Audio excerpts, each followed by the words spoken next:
అప్పుడు నిలబడాలి, ఇప్పుడు ఇంకా నిలబడడం అసలు. ఇందాక ప్రసంగానికి ముందు పాట చెప్పేటప్పుడు అప్పుడే నిలబెట్టా అని మర్చిపోయి ఉంటారు, మీరు మళ్ళీ నిలబడ్డారు, అందుకే చెప్పారు. మంచిది. మరొక పర్యాయం మీకు ఈస్టర్ శుభాకాంక్షలు తెలియజేస్తూ ఉన్నాను. నిజంగా ఈ సంవత్సరం శారీరకంగా దుఃఖం, వేదన, కన్నీళ్ళు, కడగళ్ళ మధ్యనే ఈ 40 దినాలు గడిచిపోయాయి. నాకు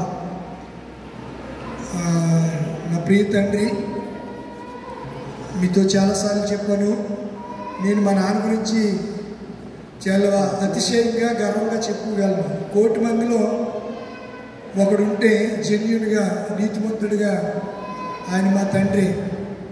ఎందుకు ఈ మాట చెప్తున్నానంటే, మా ఇంటికి ఒక్కొక్క ఆదివారం 10 మంది సేవకులు వచ్చేవారు. మా నాన్న ఏనాడు కూడా ఇంతమంది సేవకులు వస్తున్నాం, మీ అమ్మ వంట చేయలేకపోతుంది, ఎంత ఖర్చు అవుతుందని ఏనాడు కూడా చిన్న మాట అనడం ఎరగడు. ఎంతమంది వచ్చినా సంతోషంగా ఆయనే ముందు చెప్పేవాడు, వంట చేశారా, అలా భోజనం చేశారా, సేవకులు వచ్చారు భోజనం చేశారని. ఆయన అలా సేవకుల ఎడల అద్భుతమైనటువంటి ప్రేమను ఆయన కనపరుస్తూ ఉండేవాడు. మా ఊర్లో 2-3 కుటుంబాలు ఉండేవి. ఆ కుటుంబాలే సేవకులకి ఆతిథ్యం ఇస్తూ ఉండేవి. యేసు ప్రభు వారు కూడా యెరూషలేముకు వెళ్ళాలనుకుంటే ఆయన ఎక్కడ పోయేవాడు?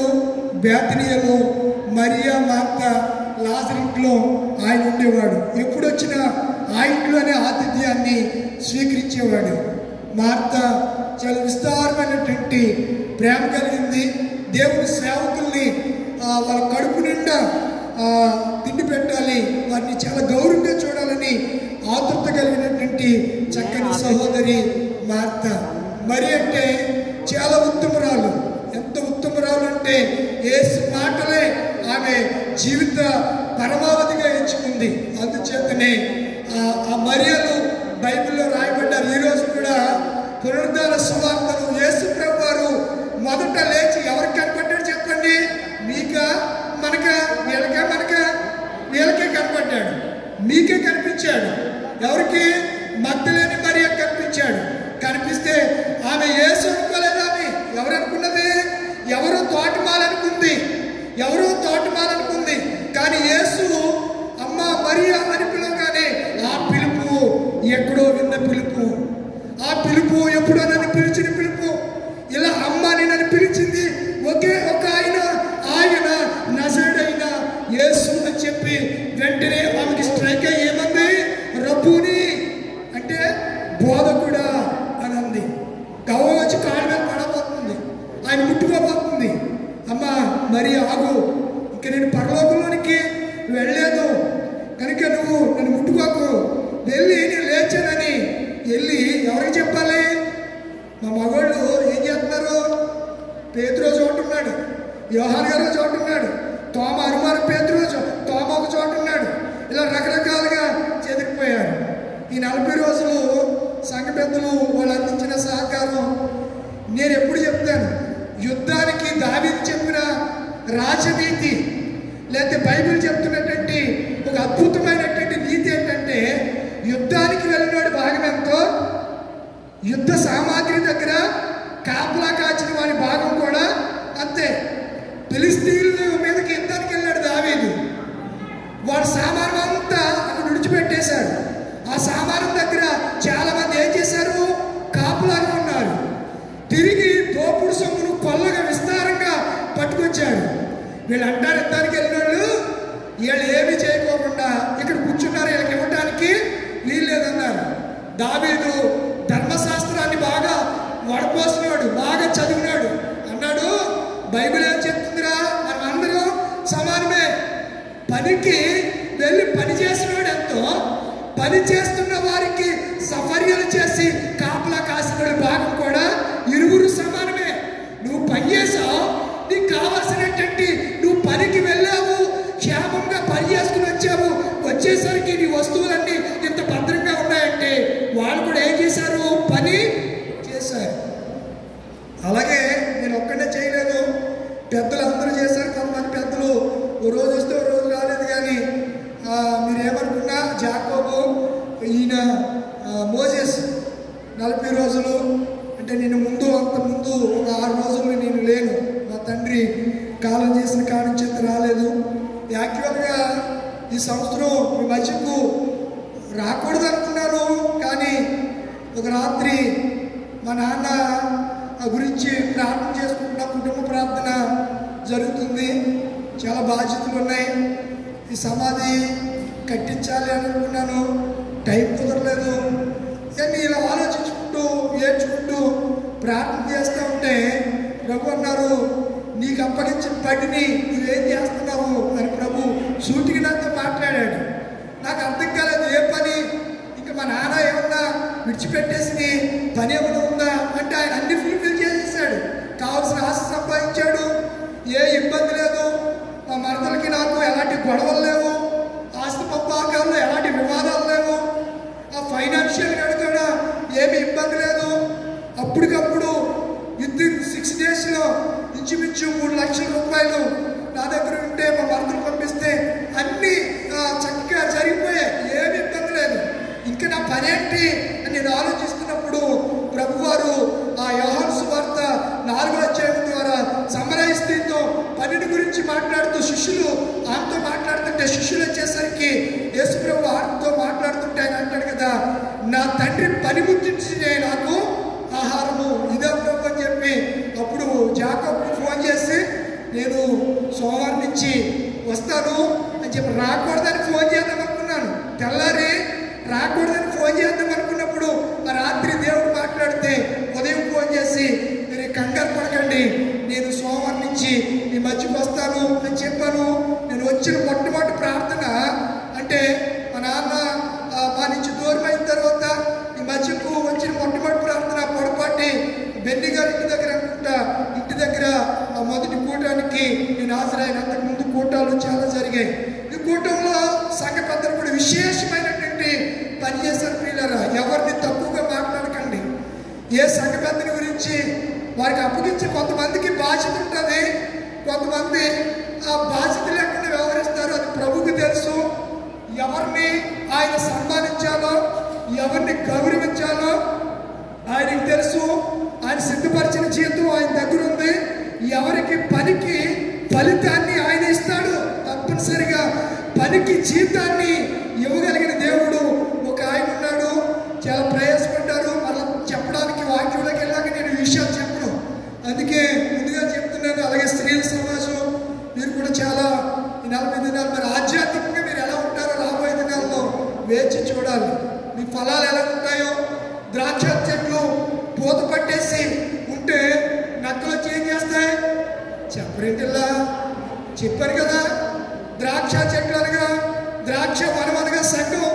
సంఘము ఫలాలతో పరిపక్వమైనటువంటి స్థితిలో హార్వెస్టింగ్ టయానికి వచ్చేసరికి పుట్ట నక్కలు ఏం చేసాయంట?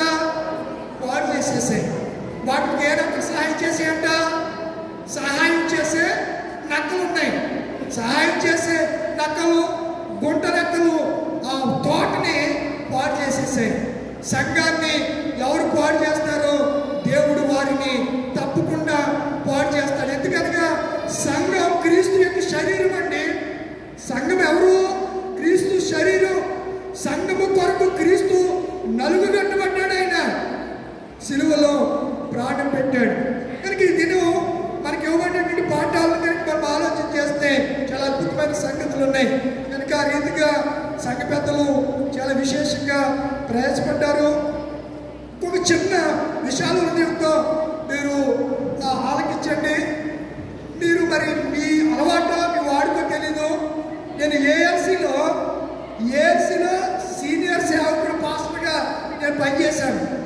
నా గోల్ ఏంటంటే ఉద్యోగం చేస్తూ సేవ చేయాలని. నేను ఒకవేళ ఏఎల్సీ పాస్టర్గా ఉంటే నాకు ఒకవేళ మీరు ఏమనుకుని గొప్పలు చెప్పుకుంటున్నాడు అనుకున్నారు, కానీ ఏ సెనెట్ ప్రెసిడెంట్ ఏ ప్రెసిడెంట్ రేంజ్లో ఉంది నేను కంపల్సరిగా. దేవుడు నాకు ఇచ్చినటువంటి టాలెంట్స్ నాకు ఆ వచ్చి నాకు ఇష్టం లేదు. ఆ రోత బ్రతుకు వాళ్ళ బ్రతుకు నాకు నచ్చగా నేను ఏసీలో పాస్టర్గా పనిచేయట్లేదు. అంగీ వేసుకున్న దరిద్రులు అయిపోయారు వాళ్ళు. ఇప్పటికి నేను ఖచ్చితంగా మీరు పాస్టర్ గారికి చెప్పుకోండి, ఏఎస్సీ ప్రెసిడెంట్ వాడు తాతకి చెప్పుకుంటే నాకేం భయం లేదు. నాకంటే మీరు రావద్దంటే ఇంకో సంఘంలోకి వెళ్ళి చెప్పుకుంటాను. దేవుడు ఇంకో చోటకి పిలుపుతాడు, అక్కడ వాడబడతాను. నష్టమేంటి నాకు? పోయిదేముంది? దేవుడు ఎక్కడో చోట వాడుకుంటాడు. ఏఎస్సీ ఎలక్షన్ జరిగినాయి, వాడు ఎవడు అట్టుకెళ్ళి సుప్రీంకోర్టులో వేశాడు. అంటే సంఘ గొడవ హైకోర్టు పరిధిలో లేదు. ఇప్పుడు ఎక్కడికి వెళ్ళిపోయింది చెప్పరేంటిలా? సుప్రీంకోర్టులోకి కోట్ల రూపాయలు ఇచ్చి జడ్జిని పెట్టుకుని వాదించుకుంటున్నారు ఈ సంఘాల గురించి గొడవ. కోట్లు, ఈ కోట్లన్నీ ఎవరు మీరు ఇచ్చే డబ్బే. ఎస్టీ అనేది కడతారు కదా, పిసిసి మెంబర్ గారు మీకు తెలుసు 500, పిసిసి నెంబరు ఎస్టీ 500 చేశాడు, డెలిగేట్కు 1500. పాస్టర్లు ఈ డబ్బంతా ఈ ఇష్టానుసారంగా చేస్తూ పులిసిన పిండితో పండుగలు చేస్తున్నారు. ఏ పిండి? ఈ పౌలు గారు ఏమంటున్నాడు? పులిపిండి లేని వారే పండుగ చేయండి. క్రీస్తు అని పశువు మన కొరకు వదిలిపోడు. చదవండి మాటలు. కొరింథీయులకు రాసిన మొదటి పత్రిక 5వ అధ్యాయం 6వ వచనం నుంచి, మీరు ఏ విషయంలో కూడా అతిశయపడి ఉంటే మంచిది కాదు. పులిసిన పిండి కొంచెమైనను ఏం చేస్తుందంట? మీరు పెరుగులో పాల్లో తోడుచుకు ఎంత వేస్తారు చెప్పండి? ఎంత వేస్తారు? ఇన్ని పాలు ఉంటే అన్ని పాలకు సరిపడా 1 కేజీ పెరిగేస్తారా? ఎంత వేస్తారు? చిన్నది వేస్తే పెరిగంతా ఏమైపోతుంది? పాలు ఏమైపోతుంది? పెరుగుగా మార్చబడిపోతుంది. ఇక్కడ పౌలు గారు అంటున్నారు, క్రీస్తు అనే పస్కా పశువు గొర్రె పిల్ల మనకు వధించబడ్డాడు. ఆయన సజీవుడై సమాధిలోంచి 3వ దినాన లేఖనాల ప్రకారంగా ఆయన లేచిన, మీరు ఇంకా కూడా పులిపిండితోనే మీరు పస్కాను ఆచరిస్తున్నారు. పులిపిండి లేని వారై మీరు పస్కాను చేయవలసి వచ్చిన వారై మీరుండగా అతిశయంతోనూ ఆర్భాటంగా గొప్ప కొరకు ఏదో మీరు చేస్తున్నారు. ఇదేమి మంచిది కాదు. నేను అంటలేదు. ఎవరు చెప్పారు? పౌలు గారు. ఏ సంఘానికి చెప్పారు? కొరింథీ సంఘానికి. ఎన్నో విషయాలు రాశాడు ఆయన కొరింథీ సంఘానికి. ప్రభురాత్రి భోజన సంస్కారాన్ని గురించి ఆయన రాశాడు. ఒకడు ముందు వచ్చేసి ద్రాక్షారసమంతా తాగేస్తాడంటే, వెనకాల ఉన్నవాడికి లేకుండా చేస్తాడంట. ఒకడు ఒక రొట్టె తింటే ఆ పాస్టర్ గారి చేతులు వచ్చి, ఇప్పుడు అంటే మనకంటే చిన్ని వైట్ పేపర్స్ ఇస్తున్నారు. ఆ దినాల్లో రొట్టెలను ఏం చేసేవారు? తయారు చేసేవారు. పెనం మీద కాల్చేవారు. రొట్టె చిన్న రొట్టె కాదు, పెద్ద రొట్టెలను చేసి దాన్ని విరిచి పంచుతూ ఉండేవారు. కన్నవాడి సినిమా అందరూ చూశారు కదా? చూసారా? చూడలేదా?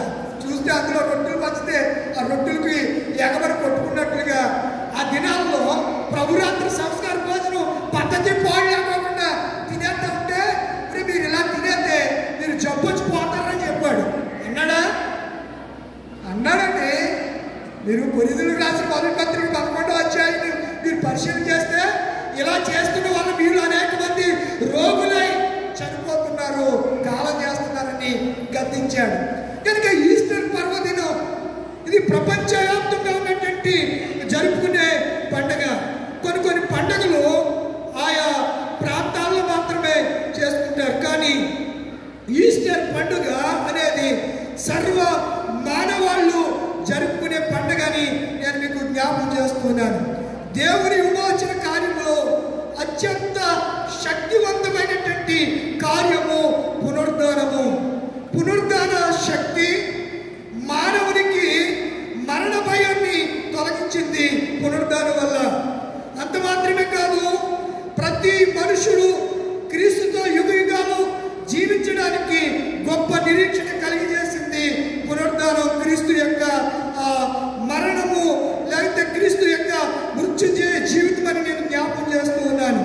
పునరుద్ధానము అని అంటే యేసు ప్రభువు చెప్పారు, పునరుద్ధానమును జీవము నేనే, నా యందు విశ్వాసం ఉంచువాడు చనిపోయినను బ్రతుకును, బ్రతికి నా చనిపోడు అని చెప్పాడు. నేను మీకు అద్భుతమైన కార్యాన్ని జ్ఞాపకం చేస్తున్నాను. యాత్రికుని ప్రయాణం అనే ఒక పుస్తకాన్ని జాన్ బనీన్ గారు రాశాడు. ఆయన ప్రసిద్ధిగాంచినటువంటి బైబిల్ తర్వాత ఈ ప్రపంచంలో అత్యధికంగా అమ్మడబడిపోతున్నటువంటి పుస్తకము, చదువుతున్నటువంటి పుస్తకం ఏదైనా ఉంది అంటే అది యాత్రికుని ప్రయాణం అని జ్ఞాపకం చేస్తున్నాను. అనేక భాషల్లోకి అది తర్జుమైంది. ఇంగ్లాండ్లో డెడ్ ఫోర్స్ షైన్ అనే మ్యూజియంలో ఎప్పటికీ కూడా ఆ పుస్తకాన్ని చాలా భద్రంగా దాచారు అనే సంగతిని జ్ఞాపకం చేస్తూ ఉన్నాను. కనుక ఈ యాత్రికుడు ప్రయాణం చేస్తూ ఉంటే ఆయనకి ఇద్దరు వ్యక్తులు తారసపడ్డారంట. తారసపడ్డారు. వారి పేర్లు నేను మీకు జ్ఞాపకం చేస్తాను. వారి పేర్లు కూడా ఇక్కడ వ్రాయబడ్డాయి. వారిద్దరు కూడా, ఒకరి పేరు పాషాణం, ఇంకొకరి పేరు నవనీతం. ఒకరి పేరు పాషాణం, ఇంకొకరి పేరు నవనీతం. ఇది హిస్టరీ. వీళ్ళిద్దరు కూడా యాత్రికుని జాన్ బనీన్ గారితో ప్రయాణం చేస్తున్నారంట. వెంట వెళుతూ ఉన్నారు. కనుక వెళుతూ ఉంటే, అయ్యా నువ్వు ఎక్కడికి వెళుతున్నావు అని జాన్ బనీన్ గారిని ఈ పాషాణం అనేవాడు, ఇంకొక పేరు చెప్పాను నవనీతం, ఇద్దరు అడిగారంట. ఎవరెవరు అడిగారు? పాషాణం, నవనీతం. పేర్లు బాగున్నాయా? నేను అనలేదు, ఆయన రాశాడు అలాగే ఆ పుస్తకంలో ఉంది. నేను మీకు కోట్ చేసి చెప్తున్నాను.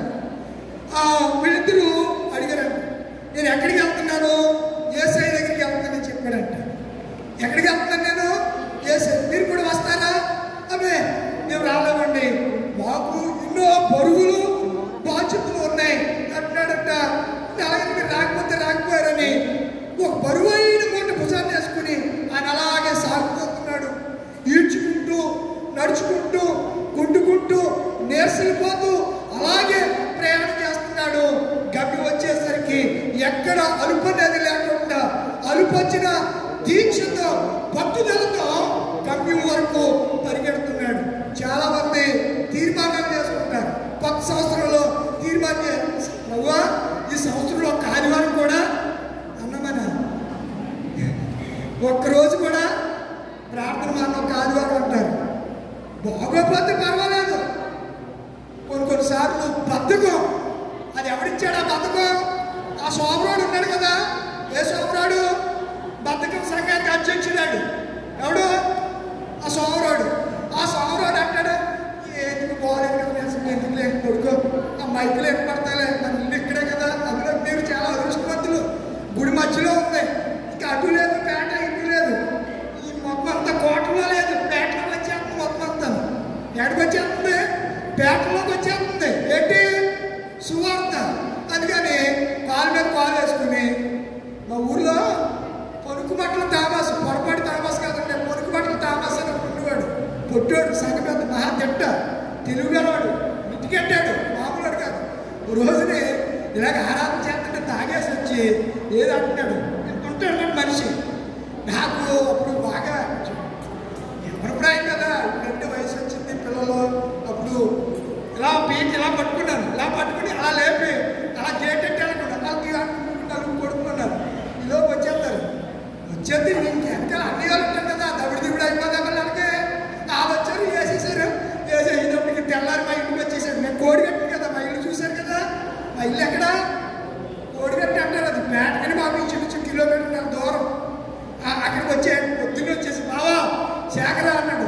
ఏడు చిన్నది అవుతాడు అన్నాడు. ఏడు చిన్నది అన్నాడు. బాబా ముందేసామంటారా, అందుకని వచ్చేసాను. మీ అన్ని వాళ్ళు మా పిల్లల్ని అమ్మ కొట్టేశారు. నాకేం తెలియదు, నేను పైన ఉన్నాను కదా, వాళ్ళు కొడతానే చూశాను. మా వాళ్ళు కొడతాం. మరి ఇక్కడి నుంచి దిగి వెళ్ళకూడదు. అక్కడికి వెళ్ళొచ్చా? వెళ్ళకూడదు. ఆ కింద మీద వెళ్తారు. అక్కడ కింద ఇప్పుడు మోసే కొండ మీద ఉన్నాడు. మోసేని అది వచ్చి తీసుకొచ్చి జనం పాడైపోయింది. ఆ మధ్యకి వెళ్ళబట్టే వచ్చాడా, లేకపోతే అక్కడికి దిగి వచ్చేయాడా? దానియేలు గారు మోసే కొండ మీద ఉన్నాడు. ఇశ్రాయేలు ప్రజలందరూ మందేసి చిందిరేస్తున్నారు. ఇప్పుడు దేవుడు మోసేది అన్నాడు, మాకు 40 రోజులు అయిపోయింది, నువ్వు తీసుకొచ్చిన వాళ్ళు అక్కడ గంతులు వేస్తున్నారు, నువ్వు కొమ్ముని కిందకి వెళ్ళమని ఎవరు చెప్పారు? దేవుడు చెప్తే దిగొచ్చాడు. దేవుడు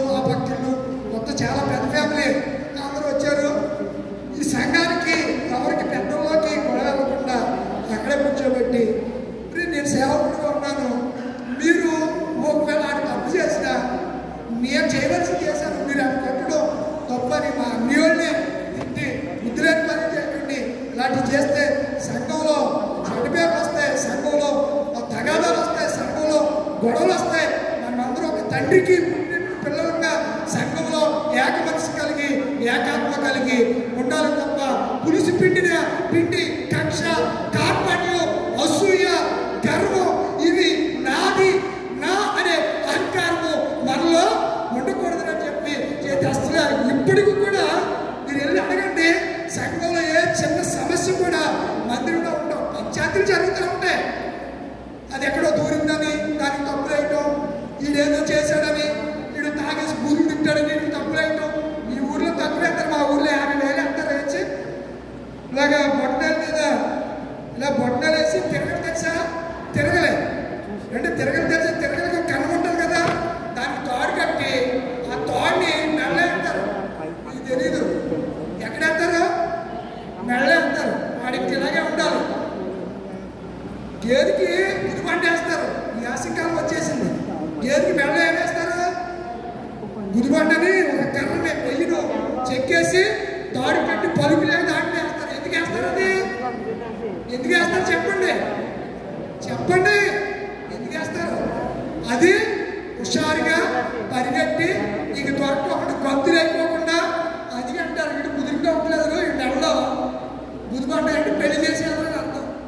పోసేసారు, పెళ్లి చేసేది కుదిరిగా ఉంటాడని అర్థమవుతుందా? కొన్ని పరిస్థితులు అలా జరుగుతూ ఉంటాయి. కనుక మనం ఆలోచించేయాలి, పులిసిన పిండి సంఘములో కానీ మన హృదయాల్లో కానీ ఉండడానికి వీలు లేదు అని చెప్తూ ఉన్నాను. కనుక ఈ రిజరెక్షన్ డే పునరుద్ధాన దినాన్న ప్రత్యేకంగా మనం ఆలోచించవలసింది, యేసయ్య పరిశుద్ధుడు, ఆయన పంచగాయాలు మన కొరకు అనుభవించాడు, సిలువలో ప్రాణం పెట్టాడు, సమాధి చేయబడ్డాడు. 3వ దినాన్న ఆయన చెప్పినట్టుగానే 3 రాత్రులు 3 పగలు ఎక్కడున్నాడు? ఆయన ఎక్కడున్నాడు? సమాధిలో ఉన్నాడు. ఉదయమే ఆయన ఇంకా చీకటి ఉండగానే, మీరు సమాధిలో తెల్లారకి వెళ్తూ ఉంటారు, చీకటి ఉండగానే ఆ ఆడోళ్ళు వాళ్ళు డేరింగ్కి మెచ్చుకోవాలండి. అమ్మ రమ్య, చీకటి ఉండగానే మనకులాగే ఇలాగే లైట్లు, మీకంటే లైట్లు పెట్టుకుని వెళ్తాం. ఆ గెచ్చమైన తోటలో లైట్లు ఉన్నాయా? బాగున్నాయా? ఏమీ లేవు. చూడండి, ఆ మరియాలు వాళ్ళందరూ స్త్రీలు సుగంధ ద్రవ్యాలు పుచ్చుకుని ఇంకా నువ్వు చీకటి ఉండగానే, ఉందా బైబిల్లో మాట? ఎక్కడుంది? విశ్రాంతి తినప్పుడు, శనివారం యూదులకు విశ్రాంతి తినప్పుడు దాన్నే సంపాత దినం అంటారు. ఆదివారం యూదులకు విశ్రాంతి దినం కాదు. ఇప్పటికీ కూడా యూదులు శనివారమే విశ్రాంతి దినంగా పాటిస్తారు. ఒక పని కూడా చేయరు. యుద్ధాన్ని కూడా ఆఫ్ చేసేస్తారు శనివారం. అమాస్ మీద యుద్ధం చేస్తుంటే శనివారం వచ్చేసరికి ఏం చేసేవారు? యుద్ధం ఆ కాసేపు ప్రార్థన అయ్యే కాసేపు ఏం చేసేవారు? యుద్ధాన్ని ఆఫ్ చేసేసేవారు. ఇదే అదిగా చూసుకుని అమాస్ వాళ్ళు ఏం చేసేవారు? డిసైడ్ చేసి ఉండేవారు. ఆ తర్వాత ఎన్ని దరువు ప్రారంభమయ్యేది. ప్రార్థన అయిపోవటం, అప్పుడు వెంటనే ఎన్కౌంటర్ రివెంజ్ తీర్చుకునేవారు. ఎవరు? ఇశ్రాయేలీలు సైన్యం, ఐడిఎఫ్, ఇజ్రాయెల్ డిఫెన్స్ ఫోర్స్ అంటారు, ఐడిఎఫ్ అంటారు. ఆ సైన్యం అలా తీసుకునేది. ఎందుకు ఈ విషయాలు చెప్తున్నానంటే, శనివారం వాళ్ళకి విశ్రాంతి దినం. యేసు ప్రభు వారిని శుక్రవారం 5:30కు సమాధిలో పెట్టేశారు. 5 నుంచి తెల్లారి మరలా 6 గంటలకి ఒక దినం లెక్కాలకి. అర్థమవుతుందా? మనకిలాగా మన కాలమానం వేరు, వారి కాలమానం వేరు. అందుచేతనే భారతదేశంలో హేతువాదులు అంటున్నారు 24 గంటలు కదా, శుక్రవారం ఆయన సమాధిలో పెడితే 3 దినాలు ఆయన ఎక్కడున్నాడు అని ప్రశ్నిస్తున్నారు. చరిత్ర అర్థం కావట్లా. చరిత్రకి వాక్యం చెప్పడానికి చూస్తున్నారు. దేవుడు క్షమించడు. వాస్తవాలుగా మాట్లాడుకోవాలి. కనుక 6 to 6 అలా ఆయన 3 దినాలు ఎందులో ఉన్నాడు? సమాధిలో ఉన్నాడు. ఆదివారము ఎటను చీకటి ఉండగానే ఆయన సమాధిలో నుంచి మృత్యుంజయుడిగా, జయశీలుడిగా ఆయన లేచాడు. ఎంత గొప్ప ధన్యత అండి! మనం ఆరాధిస్తున్న దేవుడు సజీవుడు. ఆయన దేవుడు అంత స్తోత్రం కలగాక. హల్లెలూయా, హల్లెలూయా. ఆయన సజీవుడు. ఆయన మన మృతుడైన వాడిని ఆరాధించట్లేదు. చనిపోయినటువంటి వారిని కాదు మనం ఆరాధిస్తున్నది. ఇప్పటికీ కూడా ఈరోజు కూడా మీరు వాట్సాప్ స్టేటస్ చూడండి, యూట్యూబ్లు చూడండి, గూగుల్లో సెర్చ్ చేయండి. యేసు ప్రభు వారు తెరువబడిన సమాధిని అనేక మంది వెళ్ళి దర్శించి వస్తున్నారు. భారతదేశం నుంచి సంవత్సరానికి 3 లక్షల మంది, ఓన్లీ భారతదేశం నుంచే సంవత్సరానికి 3 లక్షల మంది వెళ్ళి యేసు ప్రభు యొక్క ఖాళీ సమాధిని చూసి వస్తున్నారండి. మీకు డబ్బులుంటే ₹1,00,000 ఉంటే ఒకసారి చూసిరండి. నమ్మకం కుదరకపోతే తోమలాగా, తోమ అలాగే కదా నమ్మలేదు. నమ్మకపోతే యేసయ్య అన్నాడు, మహిమ శరీరంతో ఉండి లోపలికి అందరూ తలుపులు వేసుకుంటే లోపలికి వచ్చి అన్నాడు, మీకు షాలోమ్ అన్నాడు. ఏమన్నాడు? అది హిబ్రూ పదం. షాలోమ్ అంటే సమాధానం. దాన్నే కల్లూరి సతీష్ గారు నినాదంగా పెట్టుకున్నాడు. ఆయన అర్థమవుతుందా? షాలోమ్, మీకు సమాధానం. తలుపులు వేసుకున్నాడు. అప్పుడు ఆయన కలిగి ఉన్న శరీరం ఎలాంటిది? మహిమ శరీరమైన. ఏ శరీరం అంటది? మహిమ శరీరంతో ఆయన వారికి ప్రత్యక్షమయ్యాడు. తోమా లేడు, మరలా ప్రత్యక్షమయ్యాడు. తోమా తోటి అంటున్నాడు, మీరు రారా, నా తోమరా, నా గాయాలు చూడు, నా గాయాలు చూడు, నా పాదాల్లో గుచ్చినటువంటి మేకుల యొక్క గాయాలు చూడు, నా ప్రక్కలో పొడబడిన ఈ బళ్ళపు పోటీ చూడు అని చెప్తే వెంటన్నాడు, నా ప్రభువా, నా దేవా, అయ్యో నన్ను క్షమించు, తెలియక అవిశ్వాసం అనేసాను ప్రభు అని పశ్చాత్తాపడి ఆ తోమయే భారతదేశానికి వచ్చి సువార్త ప్రకటించాడు. ఎవరు? తోమ, అనుమానపు తోమ, అవిశ్వాసి అయినటువంటి తోమ.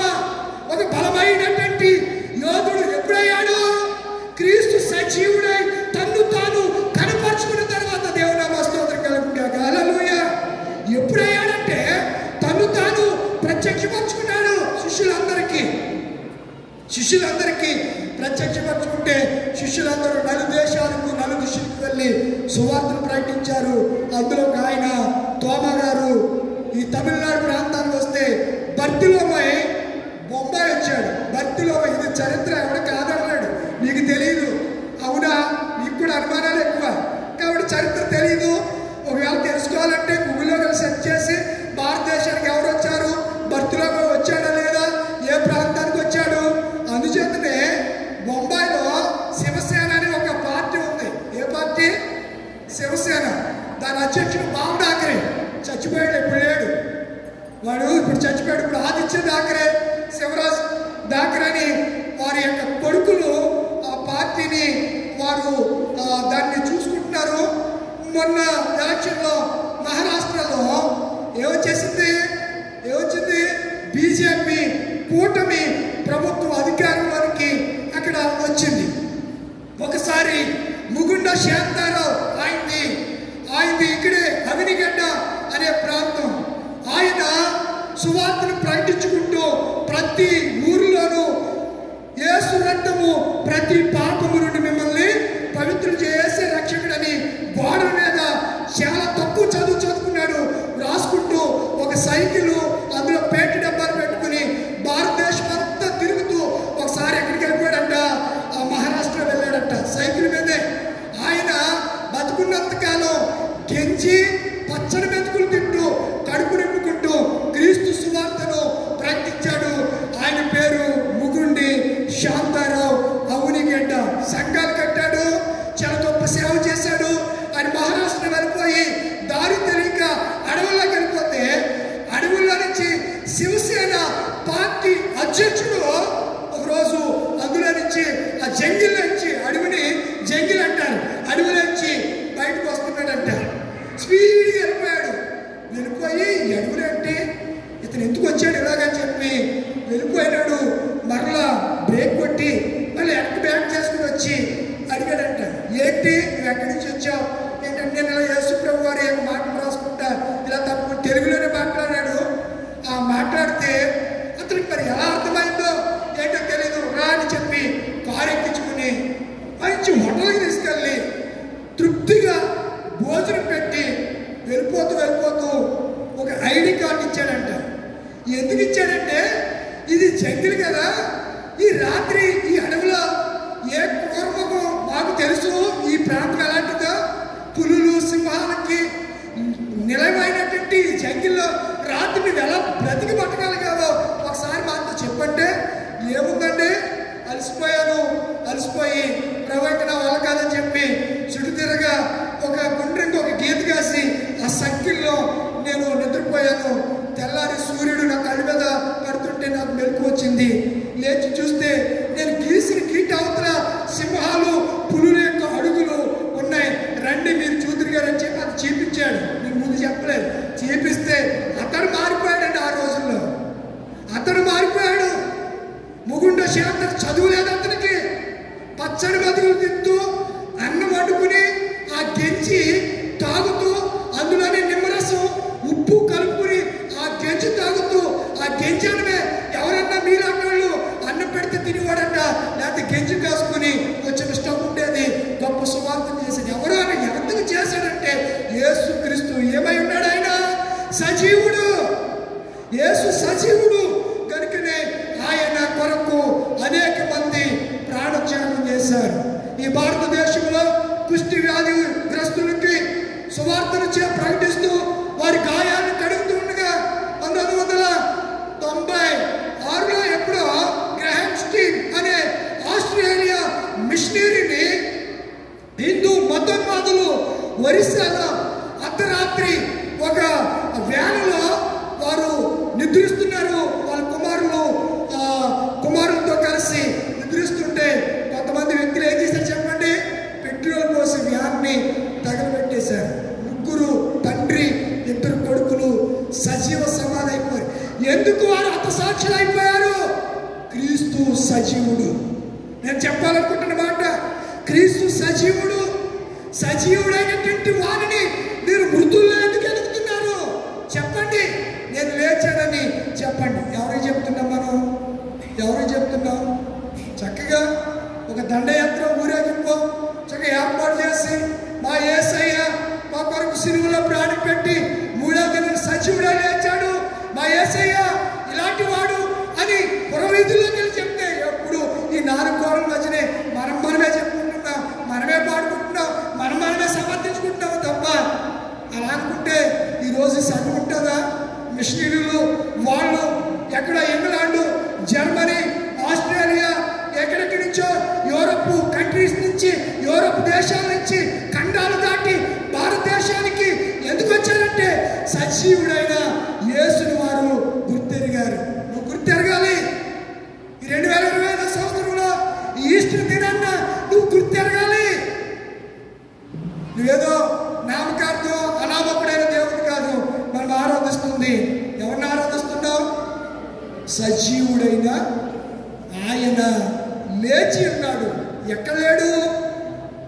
అక్కడ లేడు.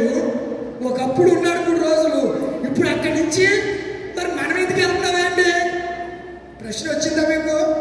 మరి మనం ఎందుకు వెళ్తున్నాం అంటే మనకి దేవుడు ఏమిచ్చాడు? నిరీక్షణ, విశ్వాసం ఇచ్చాడు. మనము అపోస్తలుడైన పౌలు తెస్సలోనిక సంఘానికి రాసిన ఉత్తరాలు అంటాడు, నిరీక్షణ కలిగి వారమై క్రీస్తు కొరకు మనము ఎదురు చూస్తున్నాం. కనుక ఎవరైతే మన పితరులు పోగొట్టుకున్నామో వాళ్ళు లేస్తారని మనకి తెలుసు. మన ఆచారం కానివ్వండి, ట్రెడిషన్ అనండి, లేకపోతే ఏదైనా అనండి, పూర్వీకుల నుంచి వస్తున్న ఆనవాయితీ అనండి. అయితే ఆనవాయితీని కూడా వాక్య ప్రకారంగా చేసేయడానికే సంఘం ఉంది. అంతే తప్ప వాక్యాన్ని పక్కన పెట్టి వాక్యానికి ఆయన అంటాడు నాకు వేరుగా ఉండి మీరు ఏమీ చేయలేరు. వాక్యాన్ని పక్కన పెట్టి మనం ఏది చేసినా దేవుడి శాపం మన మీదకి వస్తుంది.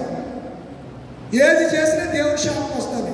అందుకే దేవుడు అంటాడు దేవుడి కార్యాలు అశ్రద్ధగా చేయకుండా మీకు దండం పెడతాను, బ్రతుకులాడుతున్నాడు మనల్ని.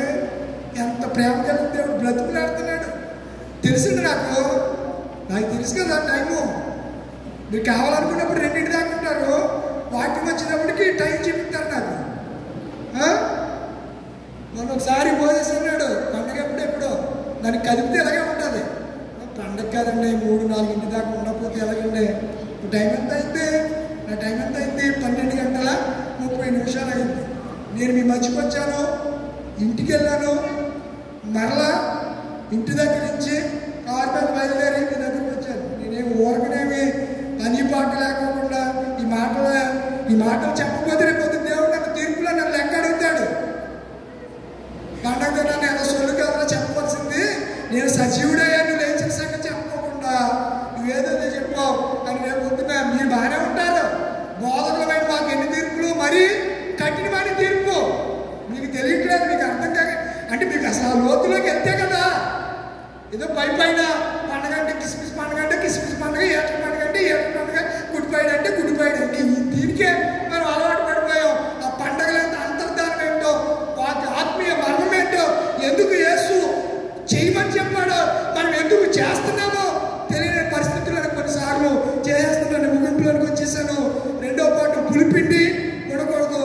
రెండో పాటు సువార్తలు ఏం చెప్పాడు ఆయన, మరి ఇంకా చేయకుండా వెళ్తే ఆ మరీతో చెప్పిన మాట మధ్యలో నేను లేచానని వెళ్ళి సహోదరులకి చెప్తారా మీరు? నేను వాళ్ళని అడగట్లేదు.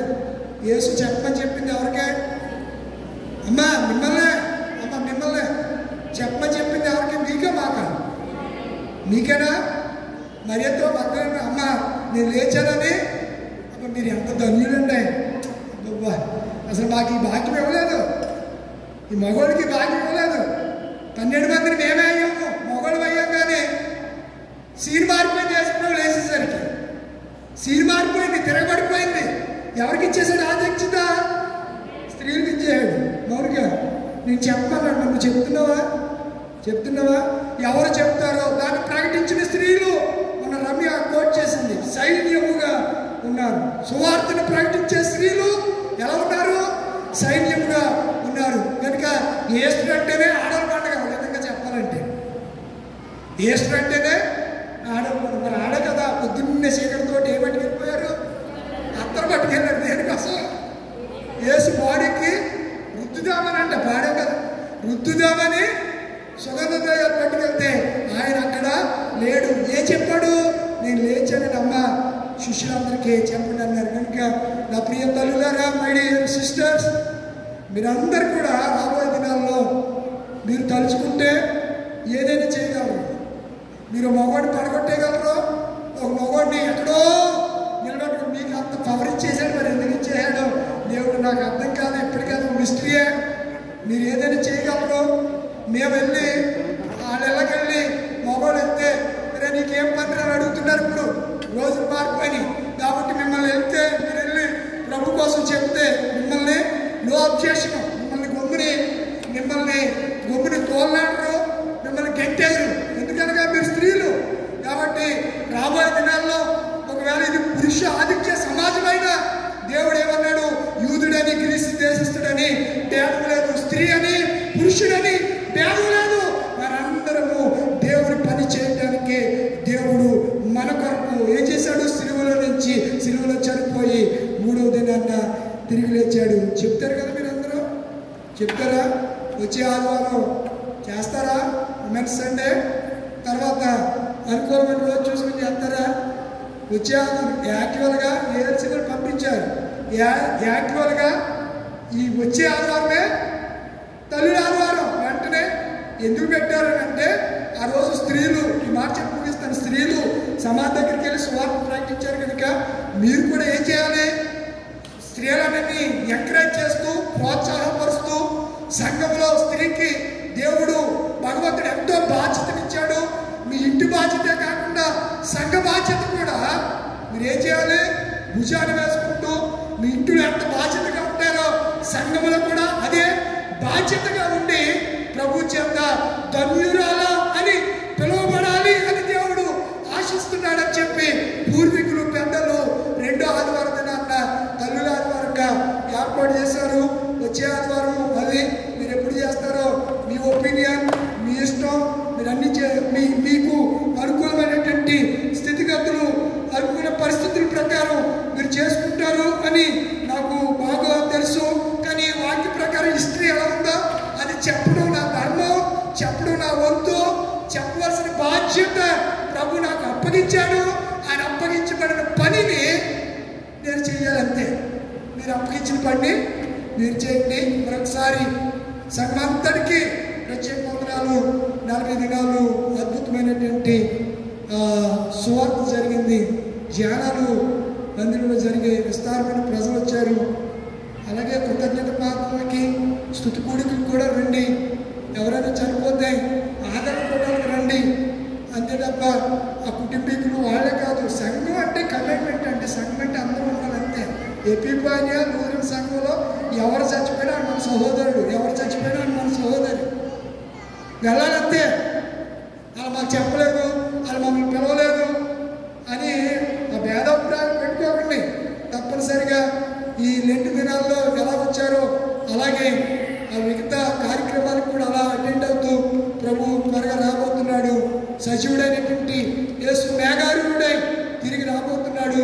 మనందరి కొరకు అక్కడ స్థలాలు సిద్ధపరిచాడు, అక్కడికి తీసుకెళ్తాడు. కనుక మనము క్రీస్తు రాజ్యం కొరకు ఎదురు చూద్దాం. అట్టి కృపాభాగ్యమును దేవుడు మనందరికి అనుగ్రహించును గాక. ఆమేన్. లేచి నిలబడదాం, లేచి నిలబడదాం.